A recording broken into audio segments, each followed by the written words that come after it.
Welcome to the Condo Control Central training video. In this video, we're going to show you how you can create new announcement templates.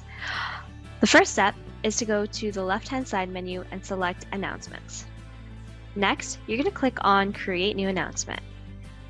From here, you're going to select the option that says Pick from our templates. On this page, you'll see a variety of different templates that we've created based upon client feedback. If you would like to select a specific template, you're just going to click on the template name. In this example, we're going to use pool rules. And then we're going to click on Use this template. Next, you'll be redirected to the main announcements page.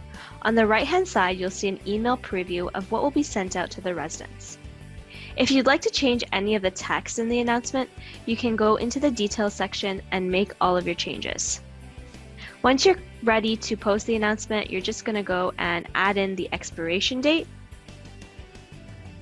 add in if it's a scheduled post.